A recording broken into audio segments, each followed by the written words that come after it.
I give the floor to Mr. Volker Türk, High Commissioner for Human Rights.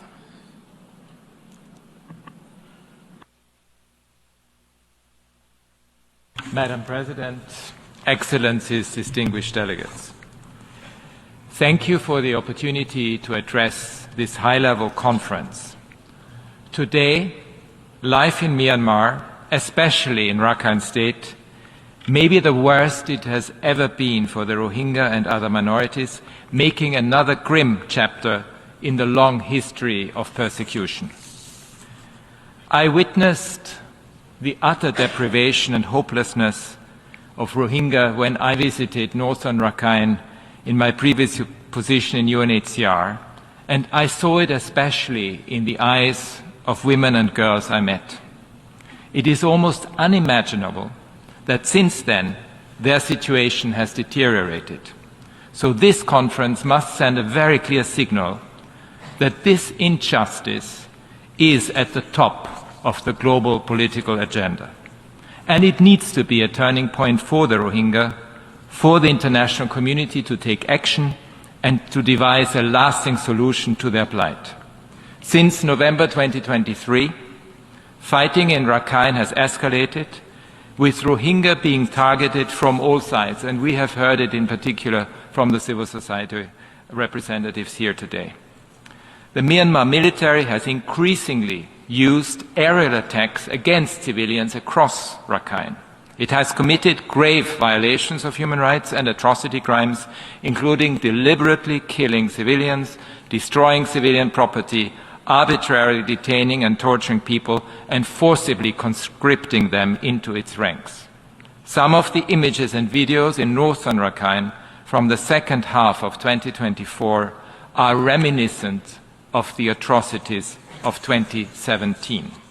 Airstrikes and artillery barrages are also devastating other minority communities, including ethnic Rakhine, Mro, Maramagi, Hindu, and Cayman, resulting in untold numbers of killings and mass displacement. Rohingya have reported that their movement is increasingly restricted, their communications monitored, mobile phones seized, and there are internet shutdowns. Meanwhile, on its path to acquiring territory, the Arakan army has reportedly killed, abducted, tortured, arbitrarily detained, and forcibly recruited Rohingya. They have burned or destroyed homes, places of worship, and entire villages. The Arakan army is arresting Rohingya for allegedly supporting the military or Rohingya armed groups, for possessing telephones, traveling without authorization, and resisting forced recruitment. Many of those arrested, including children as young as 14, have been missing for months, raising concerns they may have been forcibly disappeared. Arakan army units have also arrested, detained, and extorted money from families after the return from Bangladesh to Mongdo in northern Rakhine. Some were sent back to Bangladesh if they paid the Arakan army, while others, unable to pay, remain in detention. Madam President, the humanitarian situation continues to deteriorate in Rakhine and across the country, as military blockades have severely restricted access. Nearly a third of the country's population, some 15.2 million people, are facing acute food insecurity this year. That represents an increase of almost 2 million people in a year. All these conditions, and we have heard from the High Commissioner for Refugees, have displaced over 3.5 million people within the country and pushed an additional 150,000 Rohingya to Bangladesh since January 2024. Insecurity in the refugee camps in Bangladesh is deepening, leaving people in even greater fear and despair. Armed groups, including the Arakan Rohingya Salvation Army, prey on families, they extort money from them, and forcibly recruit boys and young men. Amid growing violations, violence, and restricted humanitarian access, the military is organizing elections in Myanmar to be held under total military control. Elections under these conditions can be neither free nor fair. For example, Rohingya will not be able to vote because they have been stripped arbitrarily of their citizenship. ethnic Rakhine parties have been disqualified from running. Frankly, how can such elections be supported? They neither reflect the legitimate aspirations of the Myanmar people nor create a foundation for lasting peace. In fact, the danger is even more violence. The way out of this crisis is through de-escalation, protection of civilians, dialogue, humanitarian access, not elections. Madam President, the situation is clearly not conducive for the voluntary, safe and sustainable return of Rohingya.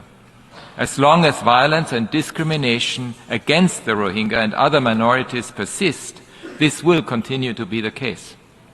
I see 5 areas requiring urgent attention. First, the violence must end. The military must implement Security Council Resolution 2669, which demands an immediate end to the violence, urges the release of arbitrarily detained people, and calls for constructive dialogue, reconciliation and respect for human rights. All parties need to allow unhindered humanitarian relief to civilians in need and to lift all restrictions. States with influence over the parties need to press for a ceasefire and recommit to peacebuilding. Peace efforts need to address the root causes of this conflict, including the persecution of the Rohingya and other minorities that has entrenched divisions and fueled conflict for decades across Myanmar. They also need to pursue accountability for the horrific crimes that have been committed. States need urgently to stop the flow of arms into Myanmar, including jet fuel and dual-use goods. I welcome the imposition by several countries and one regional organization of targeted sanctions against individuals and companies in Myanmar. Second, sustained financial support, including humanitarian aid to all communities in Myanmar and the Rohingya refugees in Bangladesh is absolutely crucial. For nearly a decade, Bangladesh has hosted refugees despite its own challenges. Without predictable funding, people will be plunged into deeper despair and exposed to higher risks of violence and exploitation. Third, states need to do everything possible to protect people fleeing the conflict. This includes, importantly, full respect for the fundamental principle of non-refoulement, including at the border, as well as search and rescue operations at sea. I urge states to ensure effective access to international protection, including through safe and dignified pathways such as resettlement. Fourth, Myanmar needs to respect in full the provisional measures imposed by the International Court of Justice to protect Rohingya lives, and there needs to be full accountability for the grave violations and abuses committed by the military, the Arakan army and other parties. I repeat my call for the Security Council to refer the whole situation in Myanmar to the International Criminal Court. Finally, we need to heed the Rohingyas' calls for peace and freedom. They want the freedom to move, to work, to raise their children in safety and to get on with their lives. They want their Myanmar citizenship to be restored and fully recognized. They want their voices heard meaningfully in peace efforts. They want to be part of a democratic Myanmar free from military dominance. And those displaced within Myanmar and across borders want to return home in safety and dignity when the conditions are ripe. Madam President, the violence, the extreme deprivation and the massive violations of human rights have fueled a crisis of grave international concern. The international community must honor its responsibilities and act.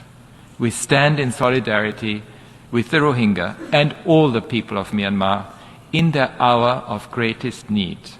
Their most fervent wish is a viable future for Myanmar in which all communities can thrive, free from discrimination, marginalization and fear, and live in peace. Thank you very much.